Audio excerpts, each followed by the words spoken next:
சரி, இப்போ இதில் வந்து கோமியத்தில் சயின்டிஃபிக் வேலிடேஷன் இருக்கா இல்லையாங்கிறது தான் இது.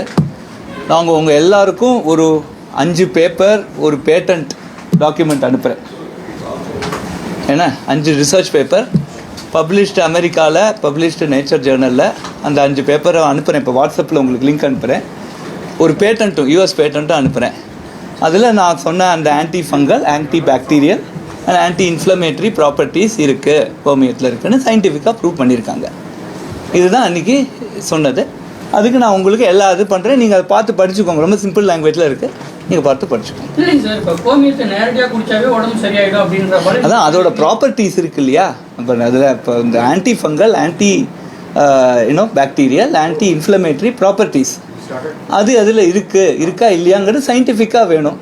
சயின்டிஃபிக்காக ஒரு 5 பேப்பர் இருக்குது. 5 பேப்பர் அனுப்புகிறேன் நான் உங்களுக்கு.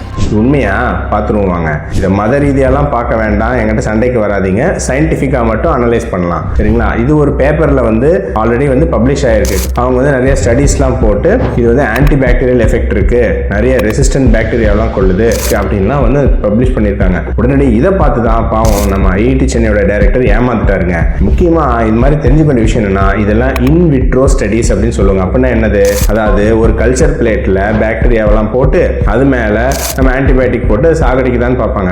அந்த மாதிரி இந்த பசுமாட்டோட யூரினும் போட்டு சாகடிக்குதான்னு பார்ப்பாங்க. கட்டாயம் அதில் இருக்கக்கூடிய கெமிக்கல்ஸ், யூரியா அது நிறையா இருக்கும் இல்லைங்களா உங்களுக்கு யூரினில், அது கட்டாயம் சாகடிக்கும்.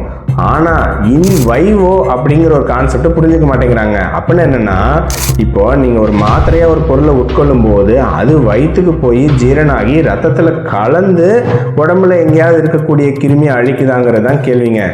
இதே யூரினை ஒருத்தர் குடித்தா அது அந்த யூரியாவோ அந்த கெமிக்கலோ அமோனியாவோ உங்களுக்கு ரத்தத்தில் கலந்து அந்த எஃபெக்ட் ஏற்படுத்துமா அப்படின்னா இல்லை அப்படிங்கிறது தான் வருத்தத்துக்குரிய பதில். இதை ஐஐடி டைரக்டருக்கு தெரிவிக்கணுங்க. உண்மையாக இது எஃபெக்ட் இருக்கான்னு தெரியணும்னா ஒரு 50 பேர்த்துக்கு யூரின் கொடுத்து 50 பேர்த்துக்கு ஆன்டிபயோட்டிக் கொடுத்து கிருமி அழிதான்னு பார்த்தா மட்டும்தான் இது ப்ரூவ் பண்ண முடியும்.